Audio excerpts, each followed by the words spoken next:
السلام علیکم ورحمۃ اللہ وبرکاتہ۔ معزز سامعین و ناظرین، آج پھر سے ہم حاضر ہیں ایک دوسری کہانی لے کر آپ لوگوں کے سامنے۔ تو وہ کہانی ایک بادشاہ کی ہے، ایک عاجز بادشاہ کی کہانی ہے۔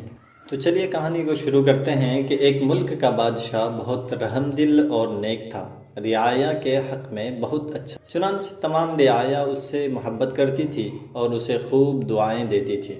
اسی ملک کے ایک دور دراز گاؤں میں ایک کسان رہتا تھا، جس کی یہ خواہش تھی کہ اپنے نیک دل بادشاہ کی زیارت کی جائے اور اسے کوئی تحفہ دیا جائے۔ اس نے اپنی بیوی سے مشورہ کیا کہ میں بادشاہ کو ملنے کے لیے جانا چاہتا ہوں اور میری خواہش ہے کہ میں اسے کوئی تحفہ بھی دوں۔ تم مجھے مشورہ دو کہ میں بادشاہ کے لیے کیا تحفہ لے کر جاؤں۔ بیوی نے کچھ دیر سوچا اور کہا کہ بادشاہ کے پاس تو ہر چیز ہوگی، ہم اسے کیا تحفہ دے سکتے ہیں۔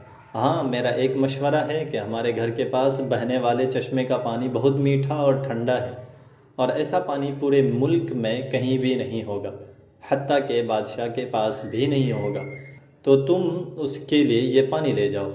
کسان کو یہ تجویز پسند آ گئی اور اس نے اپنے چشمے سے پانی کے 2 گھڑے بھرے اور اپنے گدھے پر لاد کر بادشاہ سے ملاقات کے لیے روانہ ہو گیا۔ کئی ہفتوں کے سفر کے بعد کسان بادشاہ کے محل تک پہنچ گیا اور اس سے ملاقات کی اجازت چاہی۔ اجازت ملنے پر بادشاہ کو تحفہ پیش کیا اور اسے بتایا کہ یہ میرے گاؤں کے چشمے کا پانی ہے اور ایسا میٹھا اور ٹھنڈا پانی آپ کو پورے ملک میں کہیں بھی نہیں ملے گا۔ بادشاہ کے اشارے پر وزیر نے گھڑے کا ڈھکن اٹھایا تو کئی ہفتوں کے سفر کی وجہ سے پانی میں بدبو پیدا ہو گئی تھی۔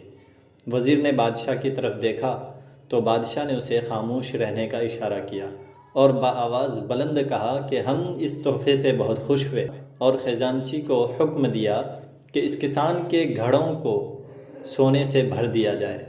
کسان بہت خوش ہوا۔ بادشاہ نے وزیر کو بلا کر چپکے سے کہا کہ پانی کو گرا دینا اور واپسی پر اس کسان کو اس راستے سے گزارنا جہاں ہمارے چشمے ہیں، تاکہ اسے علم ہو کہ ہمارے پاس پانی کے کتنے چشمے ہیں اور ان کا پانی کتنا ٹھنڈا اور فرحت بخش ہے۔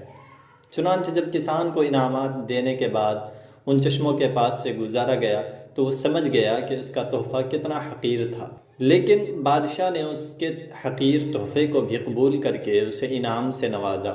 اس کے دل میں بادشاہ کے لیے محبت اور عقیدت اور بھی بڑھ گئی۔ تو دوستو، ہماری عبادات کا بھی یہی حال ہے۔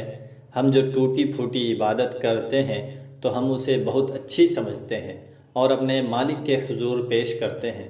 ان عبادات کی حقیقت معلوم ہونے کے باوجود وہ مالک الملک نہ صرف ان عبادات کو قبول کرتا ہے بلکہ انعام کے طور پر بیش بہا نعمتوں سے بھی نوازتا ہے، حالانکہ اسے ہماری عبادتوں کی ضرورت نہیں ہے۔ خالق کائنات کی عبادت کے لیے تو اس کے لاکھوں کروڑوں فرشتے ہی کافی ہیں۔ اللہ پاک سے دعا ہے کہ ہماری عاجزانہ انکسارانہ عبادات کو اپنی بارگاہ میں قبولیت کا شرف بخشے، آمین۔ آج کے لیے بس اتنا ہی، پھر ملتے ہیں اگلے ویڈیو میں۔ مزید ویڈیوز کے لیے ہمارے چینل کو سبسکرائب کر لیں، بیل آئیکن کا بٹن پریس کر لیں اور لائک کریں، شیئر کریں اپنے دوستوں کے ساتھ، اور کمنٹ کر کے بتائیں کہ ہماری ویڈیوز کیسی لگیں۔ شکریہ، اللہ حافظ، السلام علیکم۔